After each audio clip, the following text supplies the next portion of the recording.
औषध नाही, इंजेक्शन नाही, आता ऑपरेशन शिवाय पाठ आणि मानेच्या दुखण्यापासून आराम मिळवा. NC wellness centre, Naval petrol पंपासमोर, रेल्वे लाईन, सोलापूर. सलगर वस्ती परिसरातील असलेल्या खासगी जमिनीवरील 118 वृक्षांची कत्तल केल्याप्रकरणी जागेचे मालक राजेंद्र हजारे यांच्यासह चौघांना पालिका आयुक्त डॉक्टर सचिन ओंबास यांनी 1,22,21,000 रुपयाचा दंड केला.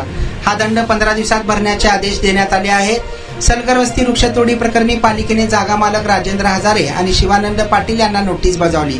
त्याची सुनावणी महापालिकेत झाली. या सुनावणीवर पालिका आयुक्त सचिन ओंबास यांनी निकाल देत राजेंद्र हजारे, आशा हजारे, शिवानंद पाटील, अंकित पाटील यांच्यावर 1,22,21,300 रुपयाचा दंड केला.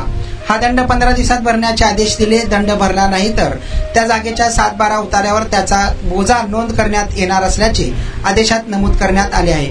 यामुळे सोलापुरात एकच खळबळ उडाली आहे. शहरात प्रथमच अशा पद्धतीने एवढा मोठा दंड आकारण्याची ही पहिलीच वेळ आहे. यामुळे आता विकासकांना झाडे तोडताना परवानगी घेणे अनिवार्य झाल्याचे एकंदरीत पाहायला मिळत आहे. 118 वृक्षांची कत्तल केल्याचे पंचनाम्यात नमूद होते. त्यानुसार एका वृक्षासाठी 1,00,000 रुपये दंड, या हिशोबाने 1,18,00,000 रुपये दंड, वन विभागाने केलेला 4,21,300 रुपयाचा दंड, असा एकूण 1,22,21,300 रुपयाचा दंड भरावा लागणार आहे. 1 वर्षापासून कंबरदुखीचा त्रास जाणवू लागला. जवळपास माझे आज 20 सेशन झाले, तर मी आज ठणठणीत बरा आहे. खरोखरच मी ह्या सर्वांचा आभारी आहे. मला 1 मिनिटही बसता येत नव्हतं, परंतु NC वेलनेस मध्ये मला ट्रीटमेंट घेतल्यानंतर आता जवळजवळ 1 तास बसता यायला लागला आहे. 2 वर्षापासूनच मला नेक पेनचा त्रास होता. ट्रीटमेंट जी मला मिळाली ती बेस्ट ट्रीटमेंट होती, कारण ही नॉन सर्जिकल ट्रीटमेंट होती. त्या स्टाफ कडून, डॉक्टर कडून मला खूप चांगला ट्रीटमेंट मिळाली.